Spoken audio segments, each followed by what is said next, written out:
अब्दुल, वो नाम जिसे लेकर आपने शायद सोशल मीडिया या चाय की चर्चाओं में कई बार कुछ सुना होगा, लेकिन एक अब्दुल ऐसा भी है जिसने धर्म नहीं कर्म से देश को गौरवान्वित कर दिया।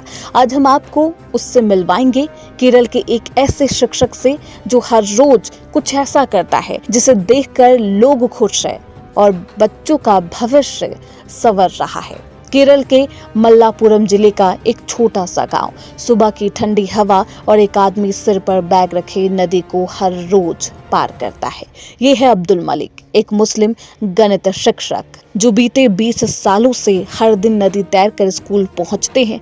ना एक दिन की देरी, ना एक भी छुट्टी। हर सुबह अब्दुल मलिक अपने गांव से निकलते हैं, एक पुराने रबर के टायर को पकड़े हुए, सिर पर स्कूल बैग रखे और पार करते हैं कांदालुंडी नदी, ताकि नदी के दूसरे किनारे बसे एक गांव के बच्चे पढ़ाई से वंचित ना रहे।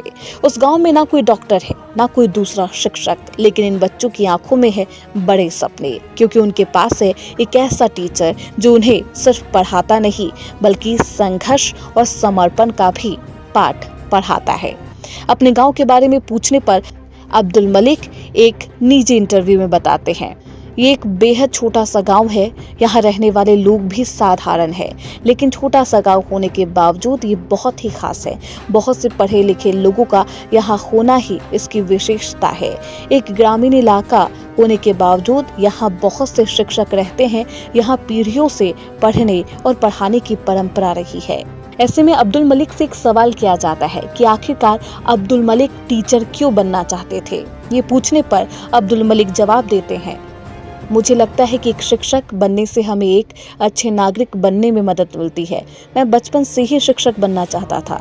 शिक्षा हमें बच्चों के आदर्श बनने में सक्षम बनाती है। इतना ही नहीं, जब उनके संघर्ष की कहानी पूरे देश में फैल जाती है तो सवाल पूछा जाता है कि स्कूल से नदी की दूरी के बारे में बताते हुए अब्दुल मलिक एक बेहद अच्छा जवाब देते हैं। स्कूल मेरे गांव के पास स्थित कांदालुंदी नदी के दूसरे छोर पर बसे हुए एक गांव में है। रोड मार्ग नहीं होने पर मेरे गांव से स्कूल 7 किलोमीटर दूर पड़ता है, लेकिन नदी को पार कर जाने में ये दूरी सिर्फ 1 किलोमीटर की होती है। इस गांव में कोई शिक्षक और डॉक्टर नहीं है। ये गांव नदी से 3 तरफ से घिरा हुआ है।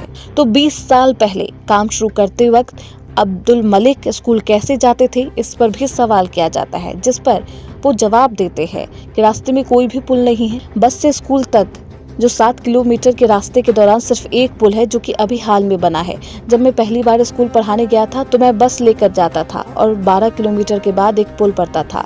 मुझे 3 बसें बदल कर जाना होता। मलिक बताते हैं कि उन्हें घर से जल्दी निकलना होता था ताकि कभी स्कूल में देरी ना हो। 10:15 बजे तक स्कूल पहुंचने के लिए मुझे लगभग 8:30 बजे घर से निकलना पड़ता था। इस तरह उन्हें गाँव से नदी के दूसरे छोर पर बसे गाँव तक पहुँचने में 2 घंटे लग जाते थे। सबसे ज्यादा वक्त तो बस का इंतजार करने में जाया होता था। ऐसे में अब्दुल मलिक ने ये नदी पार करने वाला रास्ता चुना और वो हर सुबह इस नदी को पार करके बच्चों के भविष्य को संवारते हैं।